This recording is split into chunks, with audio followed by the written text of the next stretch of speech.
Welcome to the deep dive. Ever get that feeling, that sense of destiny? Or maybe just find yourself wondering why things happen the way they do in your life? It's a universal question, isn't it? Like, what if everything, every challenge, every surprising little twist was actually connected to something deeper? Exactly. And today we're doing something pretty unique. We're diving into a personal family story shared by one of our listeners. It's full of triumphs, tragedies, some real mysteries. Right. And using insights from, well, from karmic principles, we're going to try and unpack the hidden patterns, the kind of wisdom woven into their shared journey. Yeah, we'll be exploring some maybe surprising links between actions and outcomes. We're talking karma, resilience, even what happens after we die, all through the lens of this one family. Prepare for maybe a few aha moments, things that might just shift how you see things a little bit. Okay, so every family story starts somewhere, usually with a key figure. For this family, it's the father. He was a Chinese immigrant, a real self-made man. Built a successful lathe factory from the ground up. Impressive stuff. And our listener, they're the second of his 8 children. Now, part of his life, his daily routine actually, involved socializing. His success brought friends, gatherings. And those gatherings often involved, well, heavy drinking. It became a regular thing. Unfortunately, yeah. And that habit, it really took a toll on his health over time. Very sadly, yes. It led to liver cirrhosis. He passed away young, only 47. Which brings up that huge question, the one our listener asked specifically. What happened to him after death? Given his life, the effort, but also the indulgence. Okay, so the karmic insight here is quite specific. After passing, his attachment kept his consciousness near the family for about 7 days. 7 days, okay. Then he was taken to Yamaloka. Think of it as a realm of suffering, a sort of purgatory where actions have direct consequences. And what's happening to him there? Currently, he's experiencing significant suffering. He's being force-fed hot molten copper by officials there. Molten copper, that sounds horrific. Why that specifically? It's a direct karmic result of the lifetime of excessive alcohol consumption. The burning nature of the alcohol manifesting as, well, as that specific torment. Wow. That's incredibly vivid. But I understand there's a bit more to it. He didn't fall into the worst health. That's a crucial point, yes. Yeah. He avoided the great hells. His past merit, things like supporting relatives and the fact his mind wasn't completely, let's say, darkened by his actions, that offered some protection. So good deeds did provide some buffer, even with the drinking karma. Absolutely. And here's something really important for the family. Yeah. The merit they've dedicated to him has actually shortened his time in Yamaloka. Really? So prayers and dedications actually work in that way? Yes, they do. Ah. Continued dedications are very beneficial. It shows the living can genuinely impact the deceased state. That's quite a profound thought, a sobering lesson, but also hopeful in a way, that compassion still reaches across that veil. It does. But back on Earth, the family was immediately facing a whole new struggle. Survival, really. It started with the factory land. Right, what happened there? Well, almost immediately after the father's death, a friend came forward and claimed the father had only borrowed the factory land. Said it wasn't actually his. No, seriously. And did the family have proof of ownership? Apparently not. So they were suddenly in this awful position, having to rent the very land they'd been operating on for years. Unbelievable. Forced to rent their own factory's land. And the elder brother, he was young then, right? Very young, inexperienced. The factory struggled. It actually closed down for a while. Oh, man. So what did he do? This is where you see real strength. Mm. The elder brother made a really smart, albeit humbling move. He leased the business out to others. Oh, he stood out, okay. And then get that he went to work as an employee in his own former factory. Wow.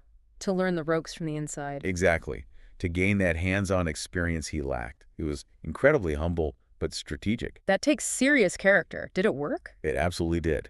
After gaining the experience, he managed to buy the business back. He revived it, made it successful again, and became a huge support for all his younger siblings. What a turnaround. A real story of resilience. And this whole episode, losing the land, the struggle, getting it back, it offers a really interesting karmic perspective on ownership. How so? The initial loss, the struggles, they stemmed from inconsistent giving, what we call dana paramita, the perfection of generosity in the past life.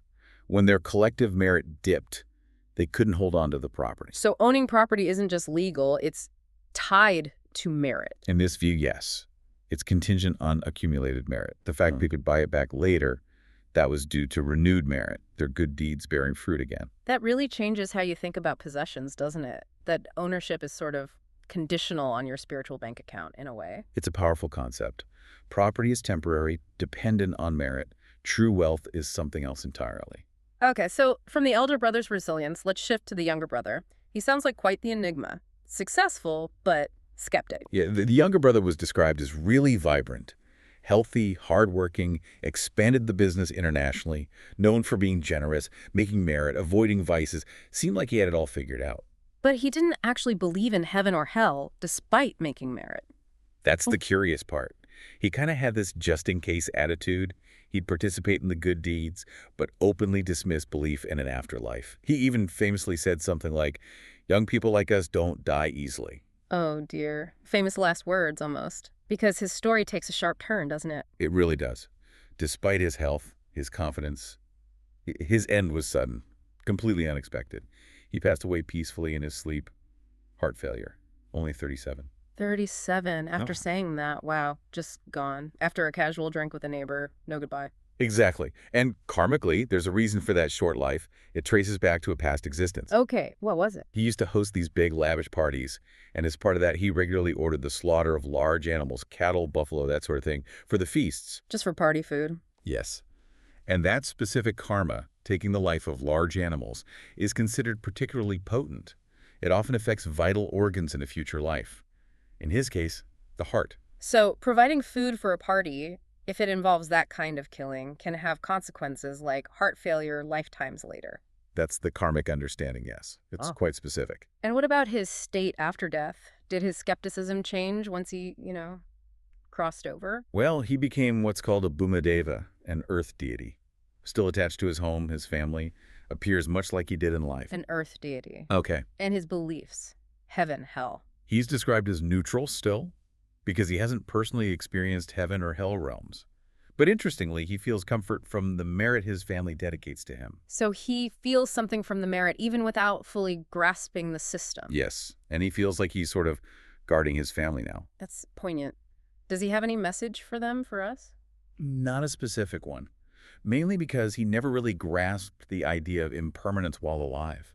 His sudden end, though, is the message, a stark reminder for everyone else. Death gives no warning, doesn't matter how young or healthy you feel. Wow. Okay, let's turn to the mother. Her story is one of incredible perseverance, but also pain. Absolutely. After her husband died, she had 8 children to raise. She worked tirelessly, odd jobs, anything to make ends meet. Just to ensure they were educated, had a good start. Amazing strength. Truly. And her children did grow up to be successful, but after they were grown, her own health declined. What happened to her? She developed kidney disease, needed frequent dialysis, which is incredibly taxing. She passed away at 62. So much hardship. Was there a karmic reason for the kidney disease specifically? Yes. According to the insight, it stems from a past life where she was a wealthy moneylender. A moneylender. Yes, one who charged very high interest rates and often seized assets from debtors who couldn't pay. Ah, I see. So actions related to sort of financial harshness and taking wealth manifested as problems with the body's filtering system, the kidneys. Exactly, that's the connection drawn. The karma came back related to the nature of the original action. And her afterlife state. She was reborn as an ordinary Pumadeva, similar to her son. And like him, she benefits a lot from the merit her children dedicate to her. It improves her condition there. Again, that theme of dedicated merit being so crucial, it really stands out. That's a very consistent principle. Now let's look at the paternal grandfather. He had similar habits to the father, drinking, smoking daily, but he lived much longer, into his 70s, died of old age. Right. And notably, he wasn't keen on making merit during his life. Didn't really believe in it. So, drinking and smoking daily, no merit making, but lives a long life. How does that work? Seems paradoxical. It absolutely seems like a paradox. But here's the key. His long life was not because of those habits. Those habits had negative consequences. His longevity came from past merit. Past merit from what? Specifically from a past life where he frequently shared food with neighbors with the poor.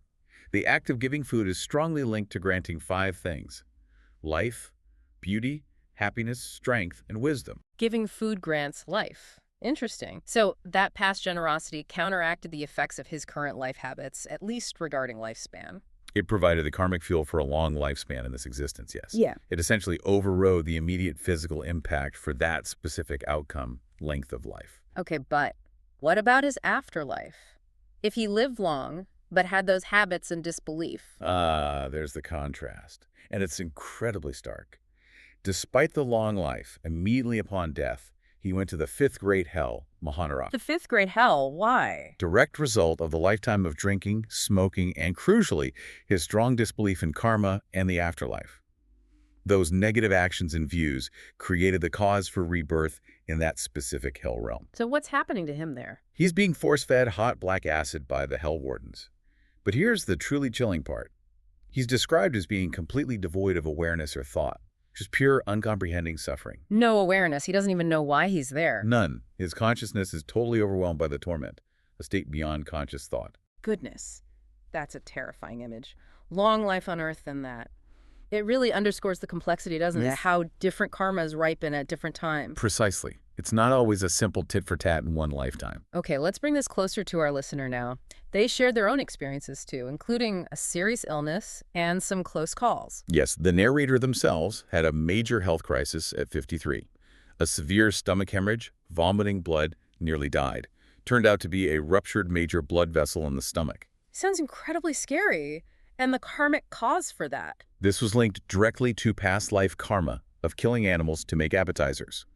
Specifically, appetizers meant to be consumed with alcohol. Appetizers for alcohol. Yeah. Again, that specific connection between the harm caused and the bodily system affected, the digestive system here. Yeah, the pattern is quite distinct. The intention and the act created this specific result. And wasn't there another incident? A near miss? Indeed, a really dramatic one. Large paint cans fell from a height, landing exactly where the narrator had been standing just moments before. A hair's breadth from death. Wow. Just missed them. So, surviving the hemorrhage, surviving the falling cans, what saved them? Merit. Specifically, merit accumulated from a short 15-day ordination they undertook at one point, combined with other good deeds over their life. A 15-day ordination, they mentioned that and wondered if it counted much since they didn't study a lot of deep dharma during it. That's a great question. And the answer is yes, it absolutely counts. Even a short ordination like that, done with sincere intention, generates powerful protective merit. How protective? It will prevent them from falling into the great hells. That level of protection is secured. Now, naturally, the amount or quality of merit is less than a longer, more intensive ordination with deep study and practice. Okay, so it provides a fundamental safety net, even if it's not the absolute maximum merit possible. Exactly. It definitely acted as a crucial protective barrier in those near-death situations. Shows that even brief periods of dedicated practice have real power. That's really encouraging. Good to know. Now, finally, let's touch on the narrator's wife. She's had her share of challenges, too.